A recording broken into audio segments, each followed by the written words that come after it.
Hey guys, Swashop here. Today I want to do a video talking about some dark horses in the top lane, some champions that have been flying under the radar but are actually really good and have some really high win rates. Specifically in this video, we've been taking a look at some champions which have seen the majority of their recent success come about because of the newly buffed Ghost Summoner spell. If you're unaware of what the buff to Ghost was, it was a few patches ago in patch 6.10. What happened was the cooldown was reduced to 3 minutes, which is almost half of what Flash is. It's a really low cooldown for a mobility summoner, and also they increased the movement speed to make it scale more into the late game. So if you're interested in taking a look at some of the top laners that have had their win rates increase in correlation to this buff with Ghost, and also you want to know how to play these top laners so you can go into your ranked games and abuse them, then look no further. The first top laner we're going to take a look at is Singed. Singed is someone who before this Ghost buff was actually below 50% in his win rate, and now he's almost 52%. That is quite a significant change in win ratios, and honestly it's to be expected because Singed is one of these champions who makes a living just by running around and being a pain in the arse. He's kind of weak in the early lane phase. He can be vulnerable to getting killed, but as time goes on he gets some items,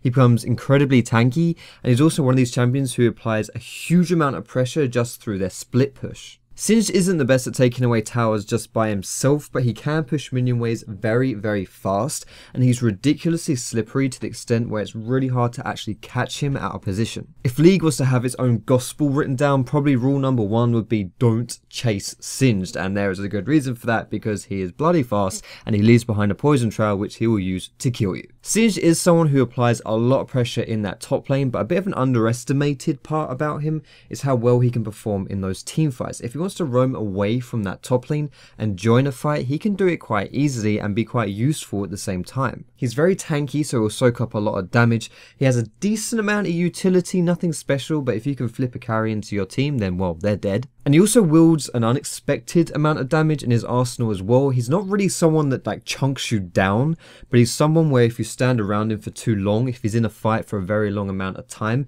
he will start ticking away at your health bars, and before you know it, he's actually done a butt ton of damage to you. And like I said, he doesn't really have the same amount of burst, so it is a little bit hard for him to all in people, but he can certainly chip away at people and take them out. And he also fills that rare role of being a top laner that's tanky, but also has a decent amount of magic damage. So if you're interested in playing some Singed, this is what you should go for. Rod of Ages and Rileys are your core items. Magic Pen Reds, Armor Yellows, AP Blues and AP Quints. Your Masteries, 12, 18, 0 Thunderlords is a pretty good choice. For your skill order, you want to go Q, E, W, and of course, getting your ultimate wherever you can. The next champion we're going to be talking about here today is going to be Tryndamere. Now, the lower down in the leagues you are, the harder you'll find that Tryndamere can carry. He is an absolute demon in the lower tiers. The reason for this is because he is someone who's very hard to contain. He's also someone who requires a bit of a brain to play around. Like Singed, Tryndamere is another one of these very potent split pushers. One of the great things about Tryndamere, unlike Singed,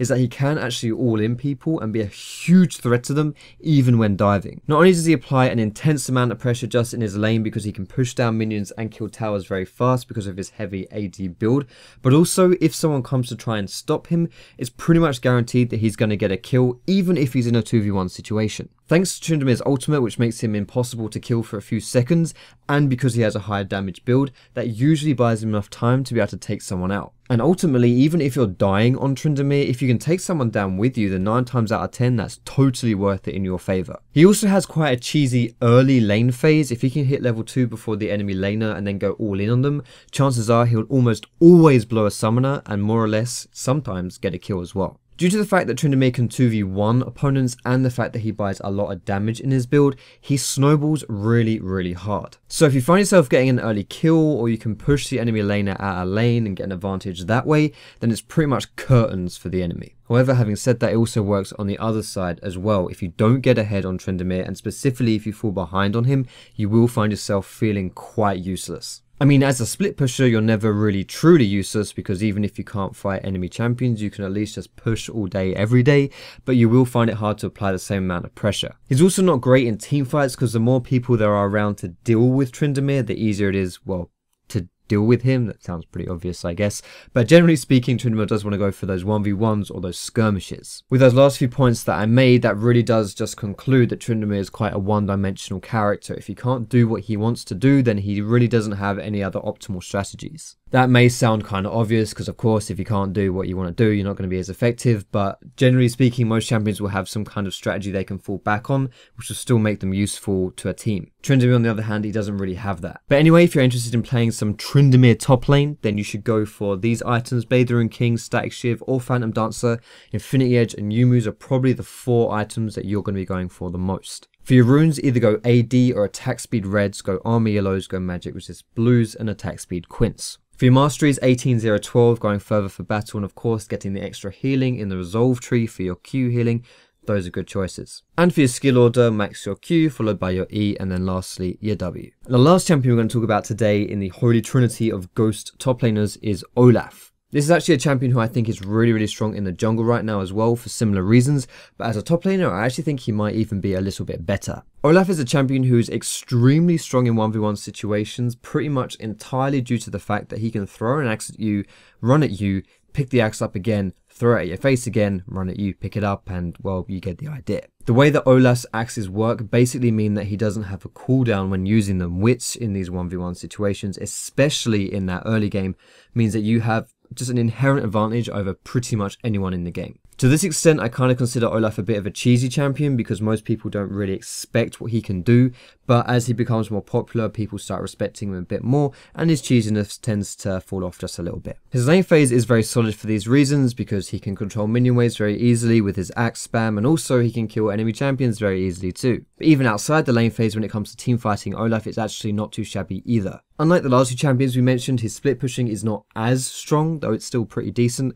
but he does excel more in those group type situations. Basically, the reason why Olaf is so good in these situations, in these group type situations, is because it is impossible to keep him away from your carries. Like, if Olaf dedicates to killing someone, especially with this new buffed ghost, which makes him really fast, and the fact that it's always going to be up for these fights, when he pops his ultimate as well, which means he can't be CC'd, and he's lobbing axes at someone, just like continuously picking them up and continuously throwing them, holy crap, you're not getting away from that. So what happens when there's an Olaf running at your carry is either your carry dies and Olaf doesn't, or Olaf dies first. Nothing else happens. There's no disengaging, there's nothing else, it's just someone's gonna die, and whoever it is depends on how fed each side is. But to be honest, you don't even really need to be that fed on Olaf. He's actually still pretty good even when playing from behind, mostly due to the fact that he can still spam those axes, especially in these 1v1 situations. If he does start finding himself in situations where he's fighting more than just one person, then yeah, it may be a little hard for him to play if he's underfed. But even if he's like 0-5 and he finds himself against like a 3-0 AD carry, if he finds them by himself and he can land those axes, pop his ghost, pop his ult,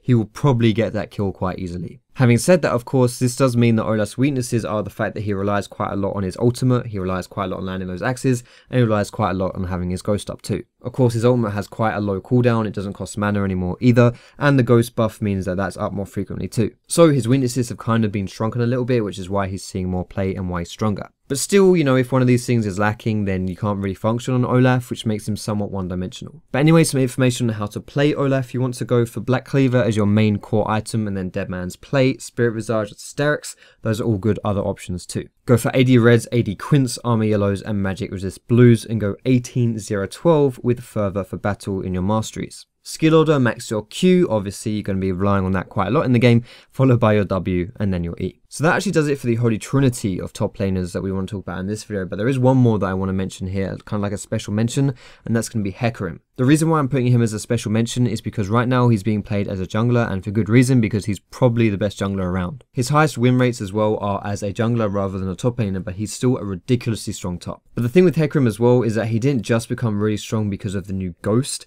the new Triforce actually really helped him out too. If you're interested in playing Hecarim though, he's really good at flanking, he's really good at these team fightings, he's not really one of these top laners who just wants to be split pushing all day.